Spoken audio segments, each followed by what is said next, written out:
I've been working with managers for the last 25, 30 years and trying to help them improve and become better managers. And what I've learned, the essence of what I've learned is that I need to teach people to do 5 things, and then I need to teach them a system to deploy those 5 things consistently with every member of staff that they're managing. And that's what you learn in how to become an outstanding manager. So the first thing you learn is how to build great working relationships, and we do that through a system of one-to-ones. And I teach you how to run the one-to-ones, document the one-to-ones, structure the one-to-ones. And I also teach you a little bit about personality types, so how you might need to run those one-to-ones and run your conversations and relationships a little bit differently to reflect the other person's personality preferences. So great working relationships becomes the bedrock.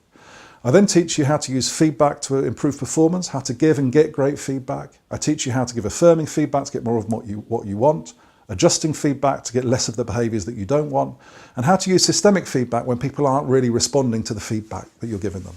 So that really ups the ante and puts them under a bit more pressure to start responding to you as a manager. Teach you how to coach every member of staff on your team so that everyone's working towards a specific SMART learning objective all of the time. And we run that through the weekly one-to-one, so we get real pace behind the learning. So rather than an annual development plan, you've also got a weekly development plan going on, real pace, real progress in the learning. We teach people how to use delegation well. So most managers delegate poorly, don't delegate enough. They don't use delegation to develop their team and grow their team. So we use delegation as a development tool. It means you get more done more quickly to a higher standard. And there are some tricks about delegation that you really need to understand. And then the final part of the model, time and priority management.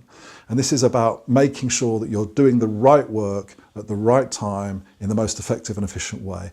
And it's really just a way of approaching time and priority management at work. That means you structure your working week in an effective way. So that's what you get from how to become an outstanding manager. You learn those 5 approaches and you get a system to embed them in that means you use them consistently.